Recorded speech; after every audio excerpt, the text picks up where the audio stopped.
Many churches use the Revised Common Lectionary every week in church. It's a schedule of readings of Scripture that rotates through 3 years. So in a 3-year cycle, you'll hear parts of every part of Scripture at some point in that 3 years. This week we're looking at Mark chapter 5, verses 1 through 20, the story of the Gerasene demoniac. In this story, Jesus visits a village. He's traveled out of Jewish territory into an area that's inhabited by Gentiles. And he encounters a man who's running around the tombs abusing himself because he's possessed by a demon. Jesus confronts the man and asks him, "What's your name?" And the man says, "My name is Legion, for we are many." When Jesus casts the demons out of the man, they flee into a herd of pigs. And the pigs panic, run down the hill into the sea and drown. The villagers, once their livestock have drowned in the sea, they panic too and ask Jesus to leave the village.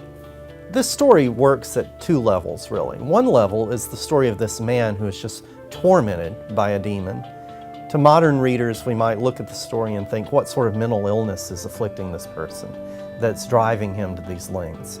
Ancient readers saw the story and said, well, he has a demon, and Jesus cast this demon out. But each story in the Gospels, healing stories and exorcisms, will often have a little hook, a little thing about the story that's distinctive.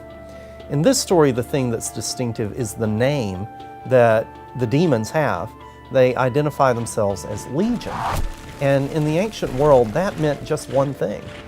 A legion was the basic military unit for the Roman army. So this story has some interesting political suggestions as well. Many interpreters look at this story where there's the freedom of an individual from his affliction, but there's also this political resonance having to do with the legion being driven into the sea, and put the two together. When things are tough, when the economy's bad, when houses are being foreclosed on, when families are relocating and not by their own choice, all sorts of other stuff happens too. You see alcoholism increase, domestic violence increases, drug abuse. Here's a story where social distress and individual distress come together. And it's a story about the role of Jesus and his presence as trying to bring healing and deliverance into that context. What sets some people free may cost other people something. We might wonder how the deliverance of this one demoniac connects with the rest of the village. It's not a story where the village responds with gratitude for what's happened to this man. And yet his transformation is profound. He wants to go off and follow Jesus, but Jesus sends him back to his community. And he says, go back to your family and tell them what God has done for you. So in this story, part of what a preacher might do is call attention to what Jesus tries to do is rebuild this man's social life, especially his relationship with his household, to return him there with the blessing that Jesus brings and the deliverance that he brings.